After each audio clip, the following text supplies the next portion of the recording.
It didn't feel real. My neighbor waved at me this morning, smiled, said good morning, asked about my week. The problem is, my neighbor has been dead for 6 days, and I'm the one who found the body. I want to be clear about something before I go any further. I am not someone who loses their grip on things. I am not dramatic. I don't see things that aren't there. I work in insurance claims, which means my entire professional life is built around looking at the facts in front of me and deciding, without emotion, what is real and what isn't. I check things twice. I lock my door every single morning and every single night, without exception, the way some people breathe. I make lists. I am, by any objective measure, the most grounded and methodical person I know. And the people in my life would tell you the same thing without hesitation. I say all of this not to sound impressive. I say it because it matters.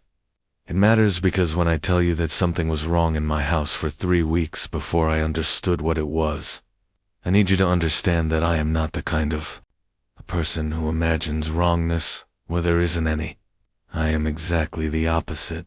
I am the kind of person who works very hard to explain wrongness away, who selects the most comfortable version of events available and holds on to it with both hands.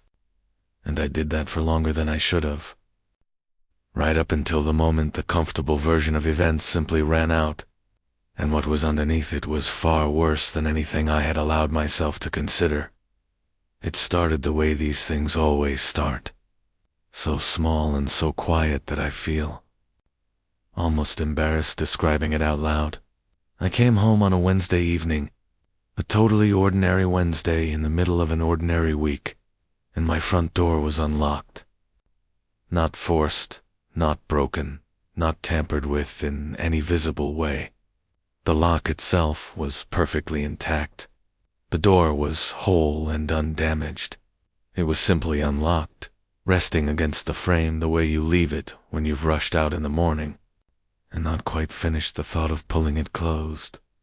I stood on the front step and pressed the door open gently and stood there for a moment, looking into my own hallway, listening to the house in front of me, and I had this feeling, quick and specific and already fading by the time I tried to name it, like I had walked into a room where something had just stopped happening, like the air inside the house had been recently moved through by someone else, like I had arrived just slightly too late for something I didn't yet have a name for.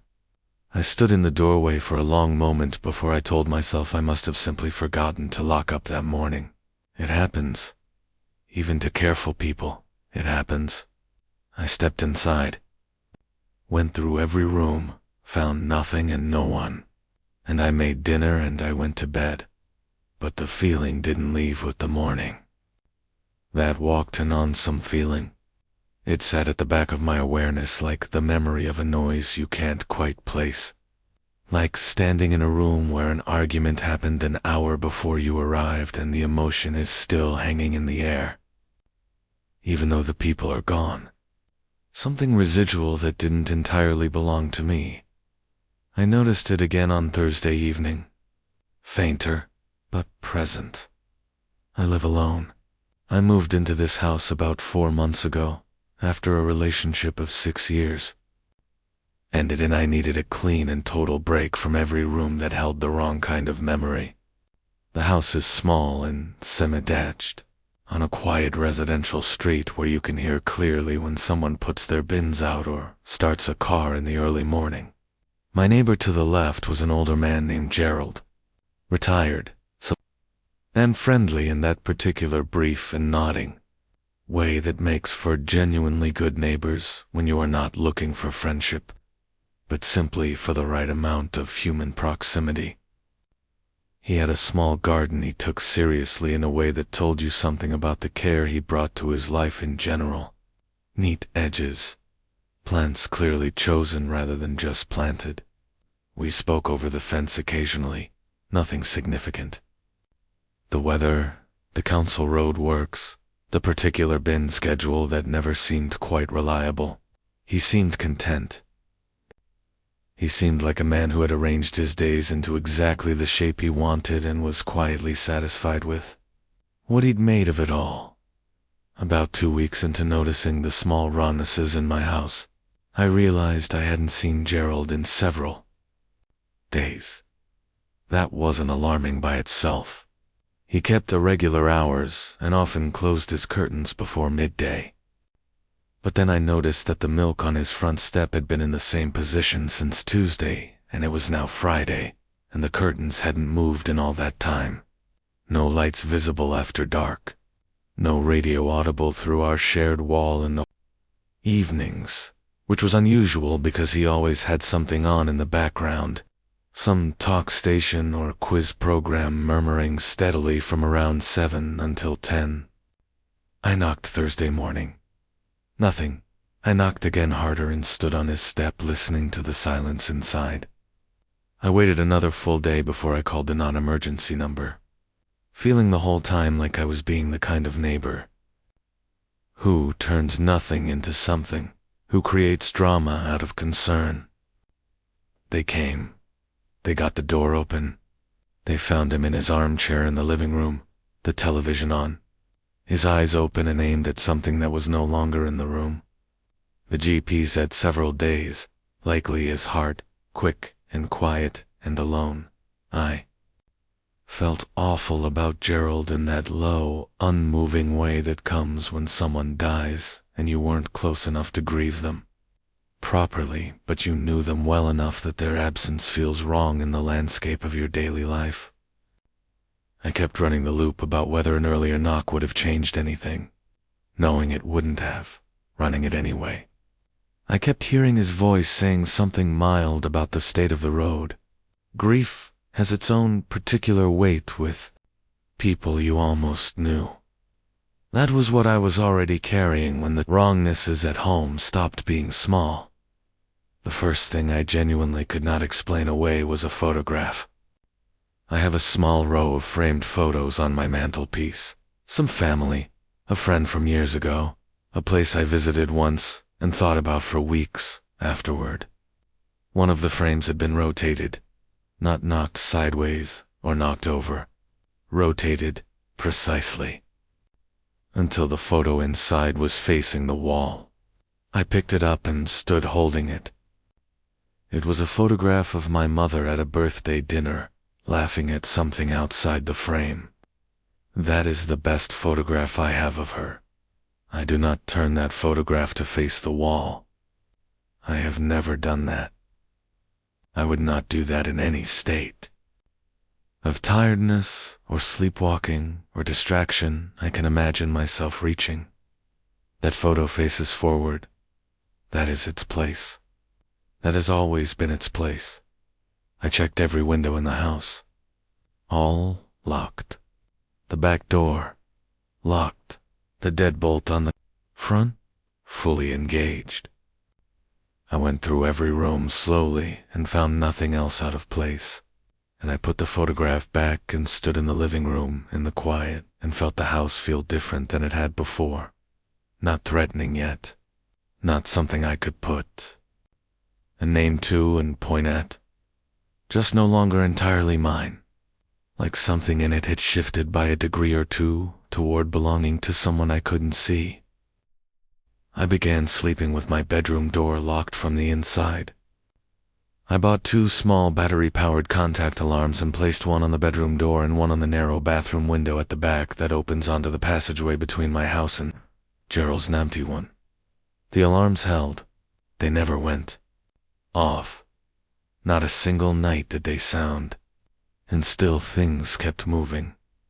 A mug appeared on my coffee table in the living room, unwashed and placed down the way you set something when you're planning to come back to it.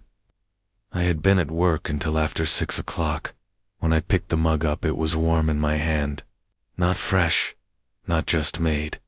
Warm in the way something is when it has been sitting for an hour or perhaps 2, still above room temperature but not by much.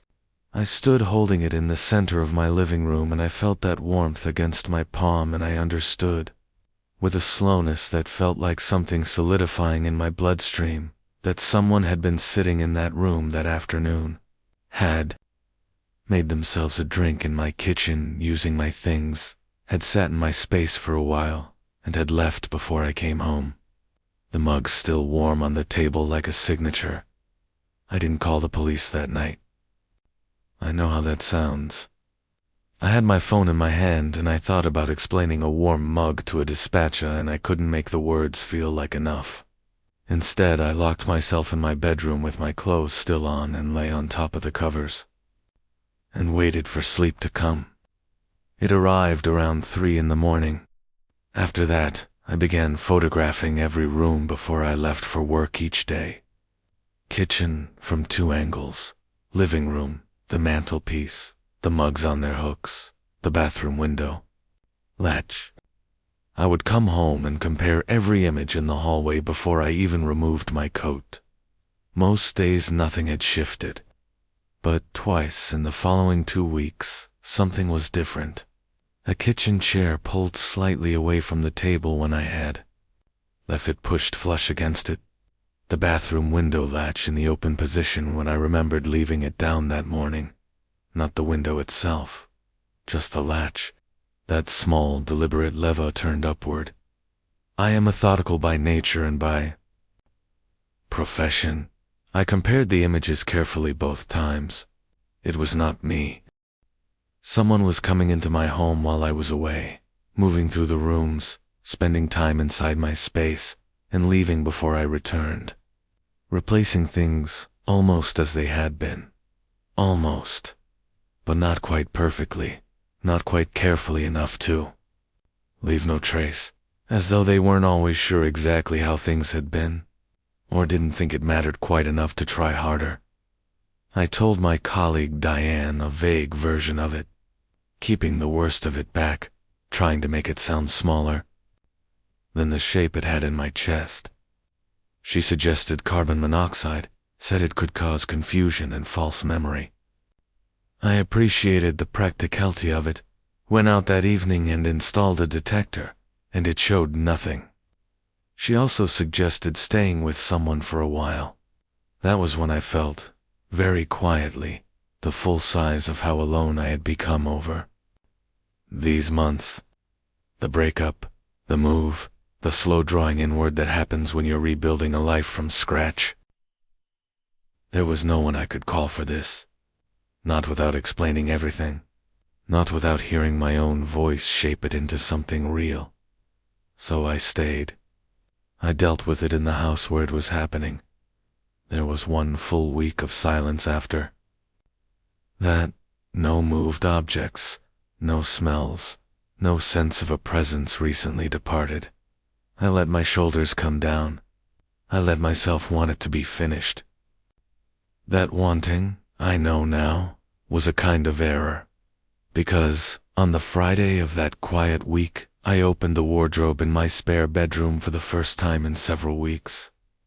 Pushed aside the winter coats I'd stored there, and found in the far back corner.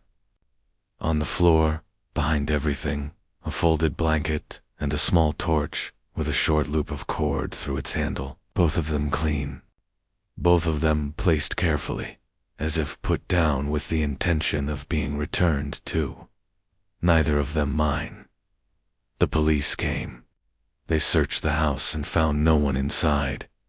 One officer noted faint marks on the bathroom window frame consistent with someone opening it from the outside, but nothing definitive, nothing that could be acted on.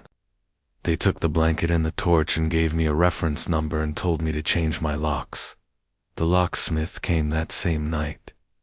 I stood with him for every minute of it and watched every lock replaced and held the new keys in my fist as he left, and I felt, briefly and stupidly, like I had done something that mattered.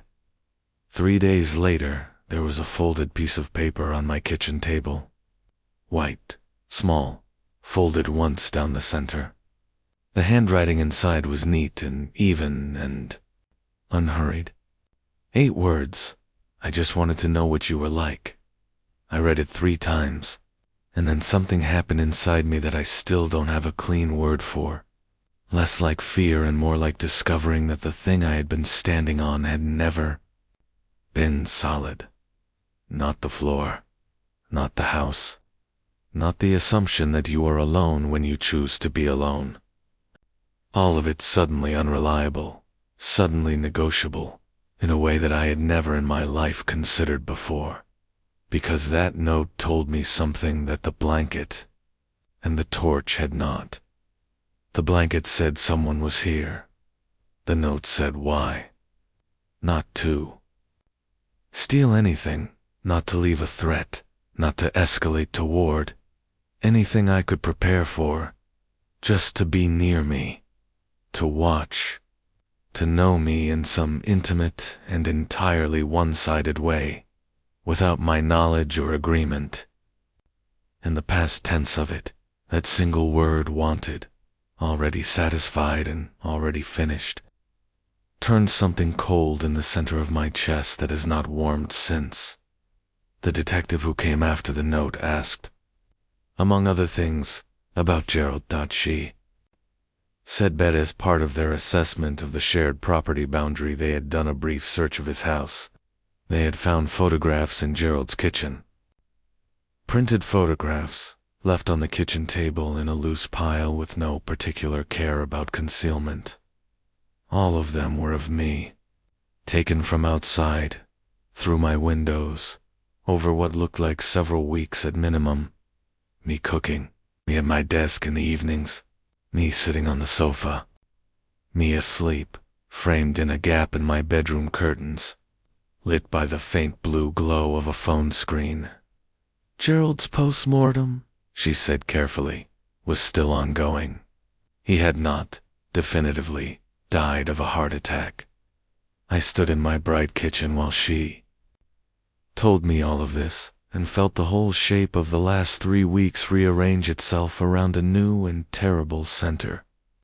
Gerald, separated from me by a single shared wall, watching me through glass in the evenings, walking through my unlocked door while I was at work, sitting in the dark of my spare wardrobe with a torch he had brought from home, in absolute stillness, while I moved through the rooms on the other side of a thin partition wall going about my ordinary life.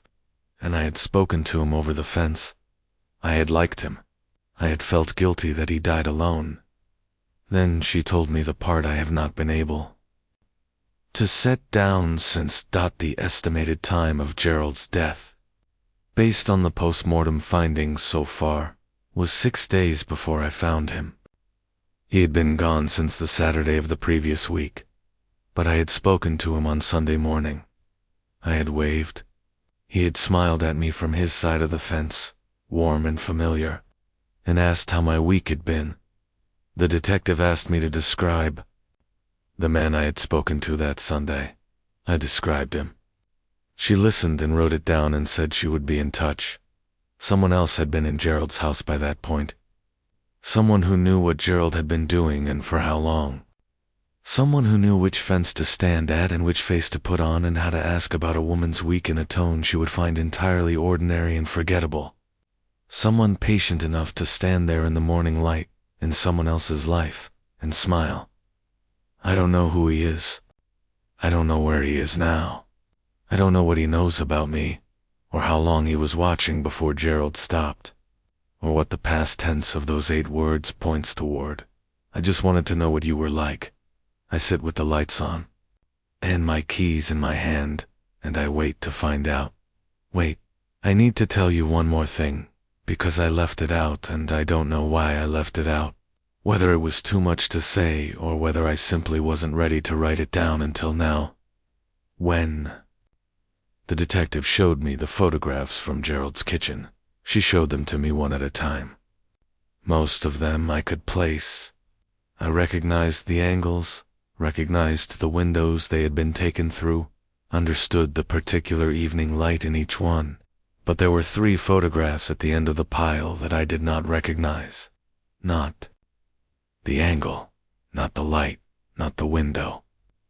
They showed me in rooms I knew, doing things I remembered doing, but from a position I could not account for. Not from outside. not through any window I could identify. One of them showed me asleep in my bedroom from an angle that could only have been taken from inside the room itself. From somewhere in the room, close to the wardrobe. Very close. The detective looked at me when I went quiet over that one. She didn't say anything. She waited. I told her the angle didn't make sense, that it couldn't have been taken from outside. She nodded slowly and wrote something down and said she would be in touch. I have been trying ever since to work out how many nights that must have been. How many nights I slept soundly in a locked room while someone sat in the dark behind my hanging coats with a small torch on a cord around his wrist. It's close enough to hear me breathe, watching me sleep, waiting for whatever he was waiting for. I don't know how long it went on. I don't know when it started. I don't know what I missed, what I slept through, what happened in my house in the dark while I lay there feeling completely, safely alone. I just wanted to know what you were like. Past tense. Already finished. Already satisfied. I sit here and I hold my keys and I wonder what knowing me was like. And I wonder what he does now, with all of that.